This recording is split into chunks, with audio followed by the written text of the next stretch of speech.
Hello friends, अस्सलाम वालेकुम। सबसे पहले तमाम दोस्तों को माइक्रोसॉफ्ट एक्सेल एडवांस कोर्स में खुशामदीद। जैसा कि आप तमाम दोस्तों को मालूम है कि आज हमारी माइक्रोसॉफ्ट एक्सेल एडवांस कोर्स की क्लास नंबर 26 है।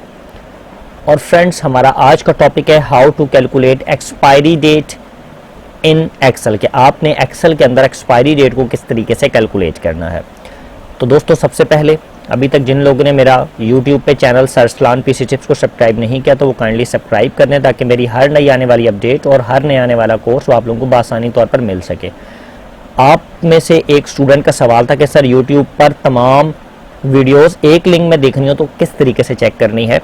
तो फ्रेंड्स, ये आप देखेंगे मेरा चैनल है, इसमें प्लेलिस्ट बनी हुई है हर कोर्स के हिसाब से अलग है। ये देखें, माइक्रोसॉफ्ट एक्सेल एडवांस कोर्स की प्लेलिस्ट अलग है, यूट्यूब अर्निंग कोर्स की अलग है। जब वर्ल्ड का स्टार्ट होगा तो यहाँ पर अलग से प्लेलिस्ट आ जाएगी। यूट्यूब की बाकी जितने कोर्स आते जाएंगे तो यहाँ पर प्लेलिस्ट आती जाएगी लाइन वाइज, उसमें तमाम एक क्लिक पे मारेंगे। जैसे इस पर क्लिक करेंगे तो आप देख सकते हैं कि वीडियो नंबर 1 से स्टार्ट हो जाएगा। ये वीडियो नंबर 1 से स्टार्ट होगा और सारी वीडियोज इसके अंदर बआसानी तौर पर जितनी भी लाइन वाइज आती जाएंगी, 1 to 20, 21, 22, 23, 24 जितनी भी क्लासेस हैं लाइन वाइज आती जाएंगी।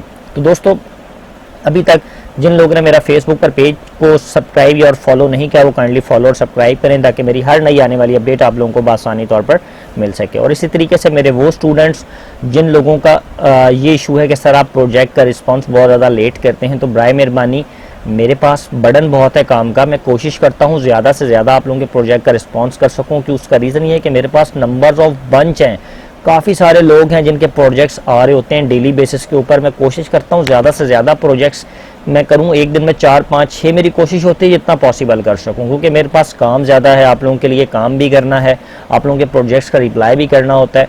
तो मैं जैसे ही आप लोगों का प्रोजेक्ट को चेक करूँगा, मैं आप लोगों का मुकम्मल तौर पर रिस्पांस फेसबुक पर भी और आप लोगों की मेल के अंदर भी मैं आप लोगों को जवाब दे दूंगा। तो दोस्तों, चलिए अब हम चलते हैं अपनी क्लास नंबर 26 की तरफ, और हमारा टॉपिक है how to calculate expiry date in Excel. तो दोस्तों, सबसे पहले मैं अपने पास एक एक्सेल की स्प्रेडशीट को ओपन कर लेता हूं और मैं एक अच्छा सा लेआउट बनाता हूं आप लोगों के सामने, ताकि मैं आप लोगों को समझा सकूं कि आपने एक्सपायरी डेट को किस तरीके से एक्सेल के ऊपर जो है यूज़ करना है। तो मैं सबसे पहले लिखता हूँ यहाँ पे सीरियल नंबर, यहाँ पे ऊपर लिख लेता हूँ सबसे पहले सीरियल नंबर।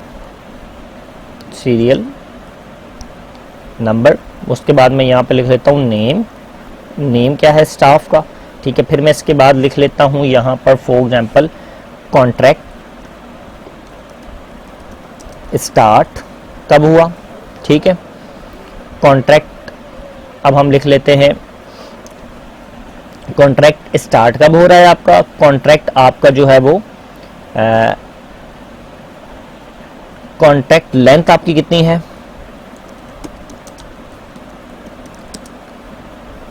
In months. अच्छा, अब मैं क्या करता हूँ, इसको डबल क्लिक मारकर contract length in months enter कर देता हूँ, ठीक है। अच्छा, अब मैं इनको थोड़ा सा सेंट्रलाइज करता हूँ। सबसे पहले हमने बात की सीरियल नंबर की, सीरियल नंबर हम इसको पूरे कर देते हैं सब लोगों को। यहाँ से लेकर मैं यहाँ पर आऊँगा और पूरे 10 के 10 या जितने भी 13 स्टूडेंट्स हैं मैंने इनके सीरियल नंबर डाल दिए। फिर अब इसी तरीके से मैं इनकी कॉन्ट्रैक्ट स्टार्ट कब, इन लोगों का कॉन्ट्रैक्ट स्टार्ट कब हुआ।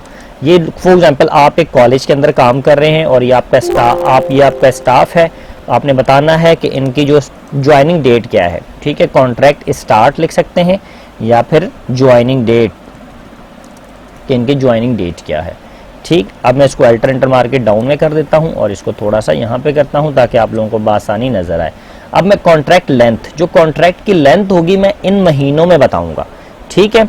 तो इनके जो कॉन्ट्रैक्ट लेंथ है वो किस में बताऊंगा, मंथ के अंदर। मतलब इनकी ज्वाइनिंग कब हुई, इनका कितने महीने का एग्रीमेंट हमारे साथ हुआ, अब इनका कॉन्ट्रैक्ट जो है वो एंड कब हो रहा है, ठीक है।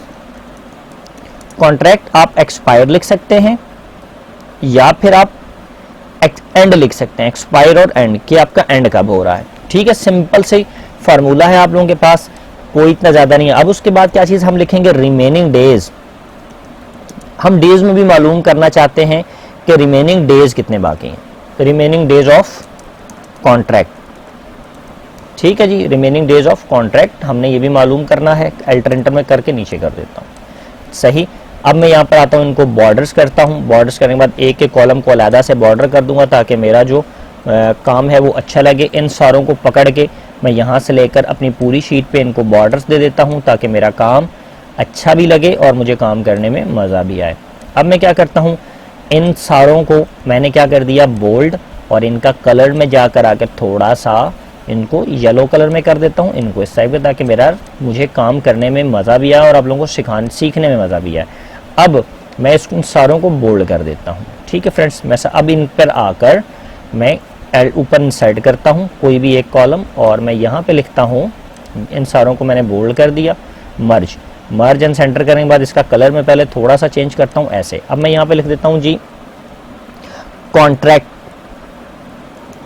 डिटेल्स के, कॉन्ट्रैक्ट डिटेल्स किस चीज़ की, फॉर एग्जांपल आप का जो कॉलेज है उसका आप नाम लिख दें, जैसे कि reader college of Bhalwal, reader college of Bhalwal की कॉन्ट्रैक्ट डिटेल्स आ रही हैं आपके पास। ठीक है, इसको सेंट्रलाइज कर दें और इसको थोड़ा सा बोल्ड कर दें। ठीक, अच्छा अब मैं आ जाता हूं जी अपने फार्मूले के ऊपर। सबसे पहले तो मैं क्या करूंगा कि इनकी ज्वाइनिंग डेट लिखूंगा कि समरा खान की ज्वाइनिंग डेट क्या थी। समरा खान की ज्वाइनिंग डेट थी जी मेरे पास 1 जनवरी 2019। ठीक है जी, इसी तरीके से उफाक सदीक की जो ज्वाइनिंग डेट है मेरे पास वो है 2 जनवरी लिख दें, या आप कुछ भी लिख दें, आप लिख देते हैं 1 फरवरी 2019।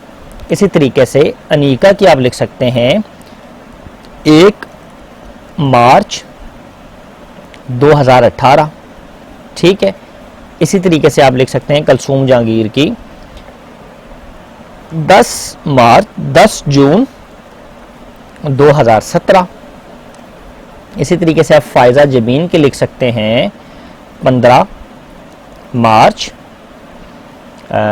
2014। ठीक है, जो जिस इनकी जो ज्वाइनिंग डेट्स आएंगी वो आपके सामने, आप यहाँ पे लिखेंगे कि इन्होंने कब ज्वाइन किया, इन लोगों ने कब ज्वाइन किया आपके पास। और आयशा ज़ेब की जो आपके पास डेट आ गई वो आप लिखते हैं, फॉर एग्जांपल मैं यहाँ पे लिख देता हूँ 25 AUGUST 25 अगस्त 2016, मैं 16 लिख देता हूँ। इसी तरीके से मैं लिख देता हूँ 29 नवंबर NOVEMB 29 नवंबर 2017। कलसूम रशीद की जो ज्वाइनिंग डेट थी वो थी हमारे पास 15 अक्टूबर 2019 में इसने ज्वाइन किया। और इसी तरीके से में हम लिख देते हैं 15 अक्टूबर तो भी आया नहीं है, मैं यहाँ पे लिख लेता हूँ 15 जुलाई 2019। इसी तरीके से मैं यहाँ पे लिख लेता हूँ फॉर एग्जाम्पल 29 के बाद सितंबर 2020 लिख देता हूँ मैं। ठीक है जी, 2019 लिख देता हूँ, 2019। अच्छा, इसके अलावा मैं आरफा बीबी की जो ज्वाइनिंग डेट है कि इसने कॉलेज को कब ज्वाइन किया, तो मैं इसकी जो डेट लिखता हूँ 24 मई 2018। इसकी मैं लिख देता हूँ 30। इसको मैं लिखता हूँ 30 के बाद मैं लिख देता हूँ अगस्त 2018। और आखिरी जो मेरे पास 2 बंदे रह गए, मैं इनकी डेट लिख देता हूँ 24 मार्च 2019। ठीक है जी, अब इसके साथ में लिख लेता हूँ अलीशा रियासत की जो मेरी डेट आ गई, फॉर एग्जांपल मैं लिख देता हूँ 5 फेब 2019 में। तो दोस्तों आप देख सकते हैं सबसे पहले मैंने आप लोगों के पास तमाम लोगों की ज्वाइनिंग डेट्स जो हैं वो मैं लिख चुका हूं कि किस बंदे ने कब हमारे पास ज्वाइन किया, हमारे पास ज्वाइन किया, यानी कि मेरा जो कॉलेज है रीडर कॉलेज भलवाल, इसके अंदर कौन बंदा किस डेट से उसकी ज्वाइनिंग डेट है। अब हमारे साथ कॉन्ट्रैक्ट क्या हुआ, फॉर एग्जांपल समरा खान का जो कॉन्ट्रैक्ट हुआ मंथ्स में आपने मालूम करना है। किसमें मालूम करना है, आपने मंथ्स के अंदर मालूम करना है, ईयर्स में नहीं मालूम करना होता। एक्सपायरी डेट के लिए मंथ जरूरी है। फॉर एग्जांपल हमारे साथ इनका कॉन्ट्रैक्ट हुआ 1 साल का। 1 साल में जो कॉन्ट्रैक्ट होता है एक साल के अंदर जो कॉन्ट्रैक्ट होता है वो होता है 12 महीनों का। आप यहाँ पे लिखेंगे 12 महीने का मतलब होता है 1 साल, ठीक है जी। इसका कॉन्ट्रैक्ट हमारे साथ हुआ 2 साल का, यानी कि 24 महीने का, 12 और 12 24, आप यहाँ पे 24 लिख दें। इसके साथ हमारे साथ कॉन्ट्रैक्ट हुआ 3 साल का, 12 36 मंथ हो गए 3 साल का। इसके साथ हमारे साथ कॉन्ट्रैक्ट हुआ 2 साल का, कॉन्ट्रैक्ट कितना हुआ 2 साल का, ठीक है। इसके साथ हमारा कॉन्ट्रैक्ट 2 साल का हुआ। अब इसके साथ हमारा कॉन्ट्रैक्ट हुआ 5 साल का, 2 साल का आप कैसे लिखेंगे 24 के साथ। अब इसके साथ हमारा कॉन्ट्रैक्ट कितना हुआ 5 साल का, ठीक है। 5 साल को कैसे करेंगे आप, 5 को मल्टीप्लाई करें 12 के साथ तो आपको पता लग जाएगा कितने महीने होते हैं। इसको मल्टीप्लाई कर दें 5 के साथ तो आपके पास कितने के 60 महीनों का कॉन्ट्रैक्ट हुआ फायजा जबीन का हमारे साथ, ठीक है। इसी तरीके से इसका कॉन्ट्रैक्ट हुआ हमारे पास 3 साल का, इसका लिख देते हैं 36। इसका कॉन्ट्रैक्ट हुआ हमारे पास 2 साल का, हम इसको लिखते हैं 24। इसका कॉन्ट्रैक्ट हुआ हमारे पास 36 मंथ का, यानी कि 3 महीनों का। इसका कॉन्ट्रैक्ट हुआ हमारे साथ, ये मैंने गलत लिख दी, 2019 लिखना था। इसका कॉन्ट्रैक्ट हुआ हमारे पास 8 महीनों का, तो मैंने 8 लिख दिया सिर्फ। इसका कॉन्ट्रैक्ट हुआ हमारे पास जस्ट 7 महीनों का, तो मैंने 7 लिख दिया, ठीक है। 7 महीनों पे हो गया। इसका कॉन्ट्रैक्ट हमारे पास था 14 महीनोों के ऊपर, तो मैं यहाँ पे क्या लिख देता हूँ 14 महीने हो गए हमारे पास, ठीक है। इसके साथ हमारे साथ कॉन्ट्रैक्ट हुआ 2 साल का, तो 24 मंथ्स होते हैं, तो 24 मंथ आपने लिख दिए, ठीक है। इसके साथ हमारा कॉन्ट्रैक्ट हुआ 5 मंथ का, तो आपने 5 लिख दिए। इसके साथ हमारा कॉन्ट्रैक्ट हुआ कितने मंथ का, फॉर एग्जांपल इसके साथ हमारा कॉन्ट्रैक्ट हुआ 11 मंथ का, तो आपने 11 लिख दिया।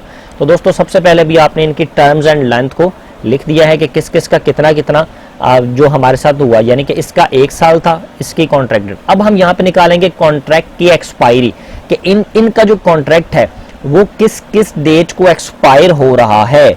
इनका जो कॉन्ट्रैक्ट है, इनका ज्वाइनिंग कब थी 1 जनवरी 2019 को, तो इनका जो कॉन्ट्रैक्ट है वो कब एक्सपायर हो रहा है, तो आप लोगों को मालूम हो जाना चाहिए कि इनका जो कॉन्ट्रैक्ट एक्सपायर हो रहा है वो किस डेट को हो रहा है। तो दोस्तों ये बहुत ही ज़्यादा आसान और एक सिंपल सी क्लास है। अच्छा, मैं यहाँ पे इनके एक्सपायरी डेट को, इनके एक्सपायरी जो है कॉन्ट्रैक्ट को मालूम करूंगा कि इनका एक्सपायरी डेट क्या है, यानी कि किस डेट को इनका, आने वाली किस डेट को इनका कॉन्ट्रैक्ट है वो एक्सपायर हो जाएगा। तो दोस्तों मैं सबसे पहले क्या करूंगा, यहाँ पे लिखूंगा इज इक्वल टू लिखने के बाद मेरे पास सिंपल सा फार्मूला है। मैं थोड़ा सा जूम करता हूँ उसको ताकि नजर आए आप लोगों को। ये देखें, थोड़ा सा मैं इसको जूम कर लेता हूँ, ठीक है। अब यहाँ पर आऊंगा, मैं लिखूंगा इज इक्वल टू को लिखने के बाद सिंपल सा मैंने लिखना है ई के बाद मैं क्या लिखूंगा DATE, ई डेट मैंने लिख दिया जी। ई डेट लिखने के बाद मैं शिफ्ट के साथ ब्रैकेट लगाऊंगा। ब्रैकेट लगाने के बाद सबसे पहले अपनी contract start date joining date पे क्लिक करूंगा। मैंने अपनी ज्वाइनिंग डेट लिख दी, मेरा इसका है C3, मैंने इस पे क्लिक किया। उसके बाद मैं कॉमा लगाऊंगा, डबल डॉट नहीं कॉमा लगाना है मैंने, ठीक है जी। मैंने कॉमा लगा के कॉन्ट्रैक्ट कितने महीनों का कॉन्ट्रैक्ट है 12 महीनों का, तो मैंने इस पे क्लिक किया और शिफ्ट के साथ मैंने ब्रैकेट क्लोज कर दिया। तो मैं एंटर मारूंगा तो देखें उसने आपको एक नंबर्स दे दिए 43831। कुछ लोगों के पास डायरेक्ट डेट आ जाएगी, लेकिन कुछ लोगों के पास नंबर आएगा। तो जिनके पास नंबर आएगा वो परेशान ना हो, क्योंकि आपने सेटिंग्स पे नंबर्स पे की हुई है। मैं यहाँ पर क्लिक करूंगा, शिफ्ट मैं राइट क्लिक करने के साथ मैं इसकी फॉर्मेट सेल में आ जाऊंगा। फॉर्मेट सेल में आने के बाद यहाँ पर मैं डेट को सिलेक्ट करूंगा और यहाँ से जो फॉर्मेट मुझे अच्छा लगता है, जैसे मैं ये वाला रखता हूँ, मैं इसको रख के ओके कर देता हूँ। तो आप देख सकते हैं जी वो आपको बता रहा है इसकी जो कॉन्ट्रैक्ट है वो कब एक्सपायर हो रहा है। 1 जनवरी 2019 को ज्वाइनिंग किया था, 12 महीने का कॉन्ट्रैक्ट किया कॉलेज वालों ने इसके साथ, और इसका जो कॉन्ट्रैक्ट है वो 1 जनवरी 2019 को एक्सपायर हो जाएगा। 12 महीने का कॉन्ट्रैक्ट कब एक्सपायर होगा, 1 जनवरी 2020 को एक्सपायर होगा। 2019 में किया था कॉन्ट्रैक्ट, लाजमी से 12 महीने के बाद 2020 आ जाएगा, तो 1 जनवरी 2020 को इसका जो कॉन्ट्रैक्ट है वो एक्सपायर हो जाएगा। दोस्तों सिंपल सी बात है, किसी किस्म की कोई परेशानी वाली बात नहीं है। अब मैं इस पूरे को सिलेक्ट करके तमाम लोगों के कॉन्ट्रैक्ट निकाल लेता हूँ। ये देखें जी, ये मैंने सबके कॉन्ट्रैक्ट निकाले। अब ये जो डबल डॉट आ रहे हैं ये क्यों आ रहे हैं, क्योंकि जगह कम है। मेरे यहाँ पे डबल क्लिक करके सब, अब ये देखें जी इसका कॉन्ट्रैक्ट कितने था, 2, अब इसका 24 यानी कि 2 साल का कॉन्ट्रैक्ट हुआ, तो इसका 1 फरवरी 2021 को इसका कॉन्ट्रैक्ट एक्सपायर हो रहा है। इसका अनीका का आप देखें, इसका 36 महीनों का यानी कि 3 साल का कॉन्ट्रैक्ट था, इसने 2018 से ज्वाइन किया हुआ था, इसने 2019 से किया था, तो इसने 2018 से यानी कि 1 साल पहले से ज्वाइन किया। इसका 36 महीनों का कॉन्ट्रैक्ट था, 3 साल का। तो जी इसके कितने हो गए, इसके आप देख सकते हैं 1 मार्च 2021 को ये इसका कॉन्ट्रैक्ट एक्सपायर होगा। इसी तरीके से इसने 10 जून 2017 को ज्वाइन किया। कब ज्वाइन किया? 10 जून 2017 को उसने ज्वाइन किया, 2 साल का कॉन्ट्रैक्ट था। इसका कॉन्ट्रैक्ट 10 जून 2019 को एक्सपायर हुआ। ठीक है, अब हम मालूम करेंगे फॉर एग्जांपल, एक तो हमने मालूम कर लिया इनकी ज्वाइनिंग डेट हमारे पास कब की थी। अब हमने इनको कॉन्ट्रैक्ट लेंथ बताई कि हमने किस टीचर से या किस बंदे से कितना हम लोगों ने क्या किया, हमने किससे कितना कॉन्ट्रैक्ट की जो टर्म्स हैं वो हमने उनसे डिसाइड की कि आपका 2 साल का कॉन्ट्रैक्ट है, 1 साल का, 3 साल का। ये 24 का मतलब 24 साल नहीं, 2 साल है। आपने मंथ लिखा हुआ है, कॉन्ट्रैक्ट लेंथ इन मंथ, आपने मंथ बताने कितने महीने का कॉन्ट्रैक्ट है आपका। ठीक है, 24 का मतलब 2 साल होता है, यानी कि 24 महीने होते हैं। अब हम मालूम करेंगे कि इस बंदे के रिमेनिंग डेज कितने बाकी हैं हमारे कॉलेज के अंदर, यानी कि कितने डेज ये और काम करेगा। तो इस बंदे का कॉन्ट्रैक्ट बाकी है जो इस डेट तक पहुंचने में, 1 जनवरी 2020 तक पहुंचने में, इसके कितने नंबर ऑफ डेज बाकी हैं कि इसका कॉन्ट्रैक्ट एक्सपायर हो जाए। तो दोस्तों इसके लिए सिंपल सा फार्मूला है। आपने क्या करना है, आपने लिखना है इज इक्वल टू लिखने के बाद आप क्या करेंगे जी, इज इक्वल टू लिखने के बाद आप इस कॉन्ट्रैक्ट डेट को सिलेक्ट करेंगे। क्या करेंगे, कॉन्ट्रैक्ट डेट को सिलेक्ट करेंगे, फिर माइनस करेंगे किससे, टुडे, आज की डेट से, यानी कि जो उस दिन आप लोगों के पास डेट चल रही है आप उस डेट से माइनस कर दें उसको। अब यहाँ पे क्या लिखूंगा, TODAY, टुडे आपने लिखा, शिफ्ट के साथ एक बार ब्रैकेट ओपन, शिफ्ट के साथ एक बार स्मॉल ब्रैकेट क्लोज। जैसे ही आप एंटर मारेंगे तो आपके पास एक वैल्यू आ गई। अब ये डेट आ रही है, यहां से आपने इस डेट को हटाना है। कुछ लोगों के पास डायरेक्ट नंबर आएगा तो उनके डायरेक्ट मालूम हो जाएगा, लेकिन जिनके पास डेट है, जैसे मेरे पास आ रही है, आप इसको पर क्लिक करेंगे, यहाँ पर माउस में आने के बाद फॉर्मेट सेल में आने के बाद आप किस पे क्लिक करेंगे, नंबर्स पे। नंबर्स में डेसिमल आ रहा होगा, डेसिमल को आप क्या कर दें, खत्म कर दें 0 और ओके कर दें। तो वो बता रहा है जी इसके कॉन्ट्रैक्ट को खत्म होने में कितने डेज रह गए, 84 डेज रह चुके। रिमेनिंग डेज कितने, 84 डेज रिमेनिंग रह गए कॉन्ट्रैक्ट खत्म होने में। इसका कॉन्ट्रैक्ट 84 दिन के बाद समरा खान का जो कॉन्ट्रैक्ट है कॉलेज के अंदर वो खत्म हो जाएगा। अगर समरा खान ने दोबारा से जॉब करनी है तो कॉन्ट्रैक्ट कॉलेज वाले रिन्यू करेंगे, अदरवाइज फारिग कर देंगे। समझ आ गई। अच्छा, अब हम क्या करते हैं, इन सारों की मालूम करते हैं। ये देखें जी, अब इन सारों का मालूम करते हैं। वो क्या करेंगे, यहां से पकड़ा, यहां से पकड़ के हम इसको डाउन तक ले जाते हैं ताकि तमाम लोगों के कॉन्ट्रैक्ट डेज हमें मालूम हो जाए। यहां से लेकर यहां तक मालूम किया। अच्छा, अब ये देखें जी, आप लोगों के पास तमाम लोगों के कॉन्ट्रैक्ट डेज जो है वो आप लोगों के पास आ चुके हैं। कॉन्ट्रैक्ट डेज ये देखें जी, इसके 84 दिन बाकी हैं, इसके 481 दिन बाकी हैं, यानी कि 1 साल से भी ज्यादा टाइम अभी इसका बाकी है। 365 दिन का 1 साल होता है, 481 दिन बाकी है। वो क्यों बाकी हैं, क्योंकि इसके साथ कॉन्ट्रैक्ट हुआ है 2 साल का, 2 साल का 24 महीनों का कॉन्ट्रैक्ट है। उसका कॉन्ट्रैक्ट 1 फरवरी से स्टार्ट हो रहा है, क्योंकि और इसका कॉन्ट्रैक्ट एंड कब होगा, 2021 के अंदर। तो इसका 481 दिन इसके बाकी हैं। ये देखें जी, ये जिसके 500, अब इसका देखें -121 दिन, यानी कि इसका कॉन्ट्रैक्ट जो है वो एक्सपायर हो चुका है। 10 जून 2019 तो गुजर गई ना, इसका कॉन्ट्रैक्ट क्या हो चुका है, एक्सपायर हो चुका है। ठीक है। अच्छा, अब क्या है, इसका कॉन्ट्रैक्ट देखें, फायजा जबीन का भी एक्सपायर हो चुका है, इसका भी एक्सपायर हो चुका है। इसका 417 दिन बाकी हैं, इसके 158 दिन बाकी हैं। कलसूम रशीद का 203 दिन बाकी हैं। आरफा बीबी का कॉन्ट्रैक्ट एक्सपायर हो चुका है, इसके कितने बाकी हैं, 326 दिन बाकी हैं। इसके कितने बाकी हैं, -46। इसमें मोहम्मद फयाज का कॉन्ट्रैक्ट एक्सपायर हो चुका है। क्यों, क्योंकि 5 महीनों का कॉन्ट्रैक्ट किया गया, मार्च के महीने में किया था और अगस्त के महीने में इसका कॉन्ट्रैक्ट 24 अगस्त 2019 को इसका कॉन्ट्रैक्ट जो था वो एक्सपायर हो चुका था। ठीक है। अच्छा, अब मैं 1-2 डेट्स को आपको यहाँ पे चेंज करा कर दिखाता हूँ। फॉर एग्जांपल, इसका कॉन्ट्रैक्ट 24 मार्च से मैं थोड़ा सा आगे लेके जाता हूँ, मैं 2 महीने आगे चला जाता हूँ, मैं जून में चला जाता हूँ फॉर एग्जांपल। ठीक है, मैं यहाँ पर 24 मार्च के बजाय क्या कर देता हूँ, इसको मैं पूरी डेट को मैं डिलीट करता हूँ। मैं यहाँ पे लिख देता हूँ जी 1 जून 2019। तो आप देख सकते हैं जी, वो बता रहा है कि 1 जून 2019 5 महीने का कॉन्ट्रैक्ट था, जो कि 1 नवंबर 2019 को एक्सपायर होगा इसका। और इसके कितने दिन बाकी हैं जी, इसके 23 दिन बाकी रह गए हैं कॉन्ट्रैक्ट के एक्सपायर होने में। तो दोस्तों ये तो एक सिंपल सी क्लास थी जिसको अभी हम कवर कर रहे हैं। अब हम यहाँ पर मालूम करना चाहते हैं लोगों का स्टेटस, STATUS। स्टेटस में हम क्या मालूम करेंगे जी, वो बंदे हमें मालूम हो जाए जिनका कॉन्ट्रैक्ट एक्सपायर हो चुका है या जिनका कॉन्ट्रैक्ट अभी एक्सपायर होना बाकी है, और या फिर हमें इंटीग्रेट मिल जाए जिन लोगों का कॉन्ट्रैक्ट एक्सपायर होने वाला है, जिन लोगों का कॉन्ट्रैक्ट एक्सपायर होने वाला है। ठीक है, अच्छा अब मैं यहाँ पर स्टेटस में इसका थोड़ा सा कलर में थोड़ा सा डिफरेंट कर देता हूँ, रेड कर देता हूँ, मैं इसको ब्लू कर देता हूँ, और इसको मैं यहाँ पर आने के साथ बॉर्डर में उसको बोल्ड कर देता हूँ। अब मैं क्या करता हूँ जी, यहाँ पर मैं कंडीशन लगाऊंगा, सिंपल सी इफ की कंडीशन है। आप लोगों को इफ की कंडीशन के ऊपर कमांड हासिल होनी चाहिए क्योंकि जगह जगह इस्तेमाल होगी। मैं क्या करूंगा जी, इफ। अब मैं अपनी मर्जी की कंडीशन दे सकता हूँ भाई, यहाँ पे अपनी मर्जी की कंडीशन दे। फॉर एग्जाम्पल मैं कहता हूँ इफ शिफ्ट के साथ ब्रैकेट एफ, हमने इस कॉलम में मालूम करेंगे तो F3, मैं F3 को सिलेक्ट कर लेता हूं।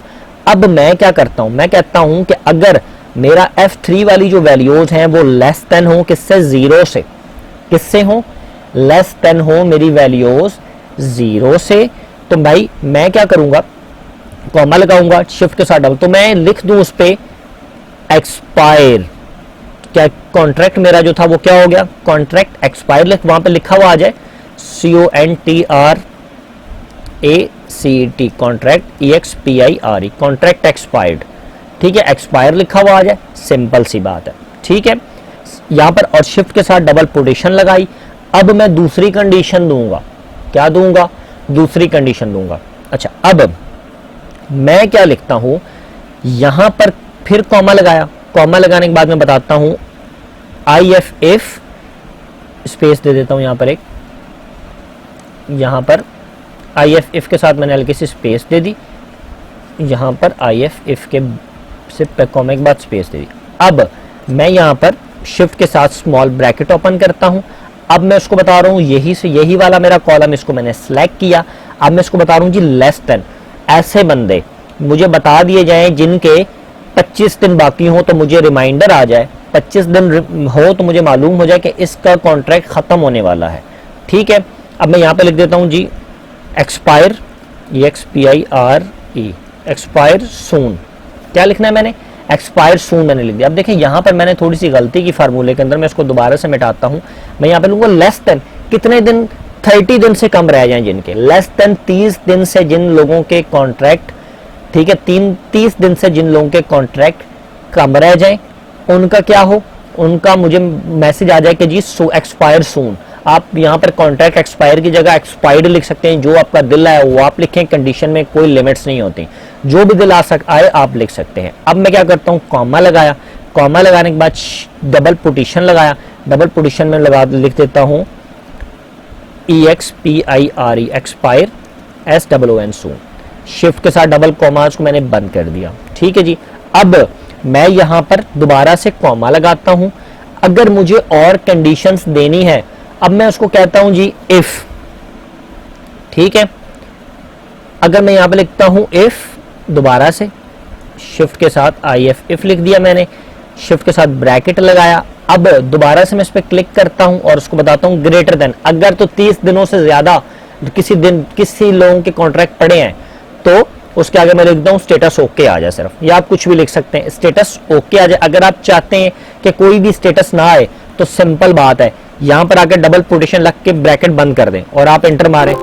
आप एंटर जैसे ही मारेंगे तो आपके सामने ब्लैंक कॉलम आ जाएगा। आपके सामने क्या आ जाएगा, ब्लैंक कॉलम। यहाँ पे वो शो ही नहीं करेगा आपको, यहां से लेकर यहां तक इसको ड्रैग करें तो आपके सामने लिखा आ रहा है जी contract expire, contract expire, expire soon. मैं दोबारा से आता हूं, मैं चाहता हूं जो मेरे ब्लैंक कॉलम है ये इसमें कुछ भी नहीं आएगा, जिनके कॉन्ट्रैक्ट एक्सपायर होने वाले हैं सिर्फ वो आ जाएगा। मैं इस पूरे को डिलीट करके दोबारा से फार्मूला लगा के दिखाता हूं। अब मैं ब्लैंक वाला नहीं लगाऊंगा कि मैं लिख दूंगा स्टेटस ओके, सिर्फ स्टेटस ओके आए मेरा, कि जो बच्चे जिनके अभी दिन काफी 30 दिन से ज्यादा दिन बाकी हैं उनका स्टेटस ओके लिखा हुआ आएगा। मैं क्या करता हूं जी इज इक्वल टू के बाद थोड़ा सा जूम करता हूं ताकि फार्मूला में आप लोगों को प्रॉब्लम ना हो।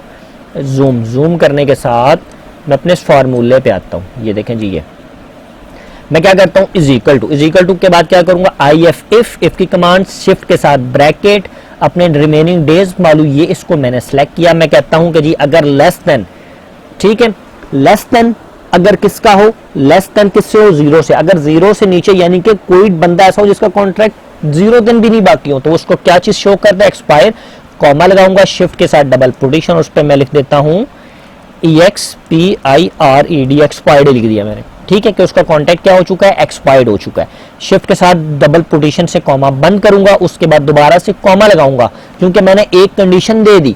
अब मैं अगली कंडीशन देना चाहता हूं, तो मैं कॉमे से आगे स्टार्ट करूंगा, स्पेस IF, इफ लिखा जी मैंने। इफ लिखने के बाद मैं क्या करूंगा, शिफ्ट के साथ ब्रैकेट, ब्रैकेट में दोबारा से इस कॉलम को लिखूंगा। अब मैं बताता हूं शिफ्ट के साथ ग्रेटर देन। अब मैं पहले मैंने 30 दिन की बात की थी, तो मैं भाई 35 दिन की भी बात कर सकता हूं, 50 दिन की भी बात कर सकता हूं। ग्रेटर देन 50 दिन हो तो मुझे मैसेज आए कि कमीशन, तो मैं इनको बताता हूं मिनिमम 30 एक महीने का, कि अगर मेरे 30 दिन किसी स्टूडेंट, किसी टीचर के 30 दिन बाकी हों, कितने, 30 दिन बाकी हों, शिफ्ट के कॉमा लगाया, डबल पोजीशन, तो मुझे क्या मैसेज आए, EXPIRE, एक्सपायर सून, ठीक है, कि जल्द एक्सपायर होने वाला है, एक्सपायर हुआ नहीं है। शिफ्ट के साथ डबल पोजीशन लगा दी, फिर मैं कॉमा लगाऊंगा। कॉमा लगाने के बाद डबल पोजीशन लगा के ब्रैकेट्स को बंद भी कर सकता हूं, तो जो जिनका कॉन्ट्रैक्ट 30 दिन से ज्यादा होगा, और 30 दिन से ज्यादा होगा, तो वो खाली कॉलम शो हो जाए। तो मैं कहता हूँ खाली कॉलम ना शो, बुरा लगता है शीट के अंदर। मैं यहाँ पर आता हूँ, इनको दोबारा से माइनस करता हूँ, मैं दोबारा से नई इफ की कमांड लगाता हूँ, शिफ्ट के साथ ब्रैकेट लगाया, इस वाले कॉलम को सिलेक्ट किया, अपने F3 को। अब मैं यहाँ पे लिख देता हूँ ग्रेटर देन, क्या लिखता हूँ, यानी कि ग्रेटर देन 30। अगर 30 दिन से ज्यादा दिन हो तो स्टेटस क्या है, ओके। आप 30 दिन से ज्यादा 31 भी हो सकते हैं, 32 भी हो सकते हैं, 33 भी हो सकते हैं, 34 भी, जितने भी हो सकते हैं जी, उसमें कोई इश्यू नहीं है, ठीक है। अब मैं क्या करूंगा, यहाँ पर मैंने लिखा कॉमा, शिफ्ट के साथ डबल पोजीशन, डबल पोजीशन में मैं क्या लिखूंगा जी, स्टेटस ओके, जस्ट ओके लिख दूं। आप कोई भी लिखते हैं जी, टाइम, अभी आपके पास टाइम है, ठीक है, या टाइम रिमेनिंग लिख सकते हैं, ठीक है, तो आप कुछ भी लिख सकते हैं जो आपके मुताबिक आपका वर्ड हो। शिफ्ट के लकीर के फकीर ना बने, मैं लिख रहा हूँ वही ना लिखें, कुछ अपनी मर्जी से लगाएं जो आपकी ज़हन अच्छा काम कर सकता है मेरे से। अब मैं शिफ्ट के साथ डबल पोजीशन मैंने लगाया, डबल पोजीशन लगाने के बाद जी मैं क्या करूंगा, कितनी मैंने लगाई, एक फार्मूला, दूसरा फार्मूला, तीसरा फार्मूला, मैं 3 ब्रैकेट लगा के इसको बंद कर दूंगा, 1 2 3, तीनों लगाया और एंटर मारूंगा जी, आपके सामने स्टेटस आ गया ओके। इसका स्टेटस क्यों ओके आया, इसका स्टेटस इस वजह से ओके आया क्योंकि इसके 30 दिन से ज्यादा है, समझ आ गई, इसके कितने, 30 दिन से ज्यादा है, 30 दिन से इसका ज्यादा स्टेटस बाकी। अब मैं जी यहां से लेकर यहां से इसको नीचे पूरे तक ड्रैग करूंगा, तो मुकम्मल तौर पे ये बता देगा जी किस किस का कॉन्ट्रैक्ट एक्सपायर हो चुका है। एक्सपायर्ड कौन, क्योंकि ये माइनस में आ गया, इसका कॉन्ट्रैक्ट एक्सपायर हो चुका है, इसका डेट गुजर चुका है, ज्वाइनिंग डेट जब से ज्वाइन किया था, जितना इससे कॉन्ट्रैक्ट किया था वो दिन गुजर चुके हैं, इसका कॉन्ट्रैक्ट एक्सपायर, इसका कॉन्ट्रैक्ट एक्सपायर, इसका एक्सपायर, इसके पास 30 दिन से ज्यादा दिन है, तो कॉन्ट्रैक्ट ओके है, इसका भी ओके, इसका भी ओके, इसका भी ओके, इसका भी एक्सपायर सून। ये क्यों दे रहा है, ये इस वजह से दे रहा है क्योंकि हमने फार्मूले में लिखा हुआ है कि जिसके 30 दिन से कम दिन रह गए हो उसके हमें मैसेज आ जाए कि जी कॉन्ट्रैक्ट एक्सपायर। अब ये क्या दे रहा है जी, एक्सपायर सून। तो दोस्तों अब हम क्या करते हैं, अब हम उन लोगों को रेड कर देते हैं जिनके कॉन्ट्रैक्ट एक्सपायर हो गए। रेड कैसे करेंगे जी, सिंपल सी बात है, कंडीशन एंड फॉर्मेटिंग से हमेशा कलर किया जाता है। पहले हम क्या कर रहे थे, कंडीशन में आने के बाद highlight and cell rule, text contain पे जाते थे, टेक्स्ट कंटेन में जाने के बाद उस टेक्स्ट को उठाते थे, जैसे EXPIRED एक्सपायर्ड लिखा और उसको हमने कलर दे दिया, उसका हमने कलर देके ओके, सॉरी मैंने एक रेंज नहीं बताई इसको। मैं इस वाले कॉलम को select, condition and formatting, highlight में आने के बाद टेक्स्ट कंटेन, इस वाले कॉलम को मैंने सिलेक्ट किया था। अब इस वाले कॉलम को सिलेक्ट करने के बाद मैं क्या लिख रहा था यहाँ पे जी, एक्सपायर, ये इस वाले कॉलम को इज इक्वल टू लिखने के बाद EXPIRE एक्सपायर लिखना था, और मैंने सॉरी फिर मिस्टेक कर गया मैं यहाँ पर पूरे कॉलम को सिलेक्ट करूंगा, यहाँ से लेकर यहाँ तक ये मेरी रेंज है, या मैं कंडीशन फॉर्मेटिंग में या इस कॉलम को सिलेक्ट किया, कंडीशन हाईलाइट रूल। अब मैं यहाँ पे लिख देता हूँ जी इक्वल टू लिखने के बाद मैं यहाँ पे लिखता हूँ for example expired, EXPIRED expired, ठीक है। इक्वल टू में लिखने के बाद मैंने क्या लिखा था, एक्सपायर्ड, और उसको मैंने किस वाले कॉलर से दे दिया था, रेड कलर, तो ओके, ये हमारे पास एक्सपायर्ड आ गया था। अब इसी तरीके से दोबारा से लिखें, condition highlight rule equal to, अब पहले आपने एक्सपायर्ड लिखा था तो अब यहाँ पे लिख सकते हैं EXPIRE एक्सपायर, SWN सून, एक्सपायर्ड सून लिखा तो उसका जो कलर है वो किससे हो जाए जी, उसका कलर ग्रीन से हो जाए। आप ओके करेंगे जी, उसका कलर ग्रीन से हो गया। ठीक है जी, ये रेड वाले एक्सपायर्ड हो चुके हैं, एक्सपायर्ड सून वाले जो क्या चीज़ हैं आपके पास वो होने वाले हैं। जो स्टेटस ओके है इनके पास 1 महीने से ज़्यादा टाइम है, यानी कि 30 दिन से ज़्यादा टाइम है। तो दोस्तों आज की क्लास में हम लोगों ने सीखा कि आपने एक्सपायरी डेट को किस तरीके से कैलकुलेट करना है और किस तरीके से रिमेनिंग डेज ऑफ कॉन्ट्रैक्ट को आपने मालूम किया। तो दोस्तों अब जो आपका प्रोजेक्ट है आपने इसी तरीके से ज्वाइनिंग डेट को इस्तेमाल करते हुए, मंथ्स को इस्तेमाल करते हुए, एक्सपायरी डेट को इस्तेमाल करते हुए रिमेनिंग डेज निकालने हैं और कॉन्ट्रैक्ट की एंड डेट है वो आपने निकालनी है। आप किसी भी फॉर्मेट पर, किसी भी लेआउट पर इस प्रोजेक्ट को कंप्लीट कर सकते हैं। तो आप लोगों का यही सेम प्रोजेक्ट है कि आपने मुझे जैसे मैंने करके दिखाया आपने सेम इसी तरीके से करके दिखाना है। तो दोस्तों आज की जो हमारी क्लास है यहीं पर अख्ताम होती है। अब हम इंशाल्लाह ताला अपनी नेक्स्ट क्लास में हाजिर होंगे। आज के लिए इतना ही काफ़ी है। अल्लाह हाफिज़।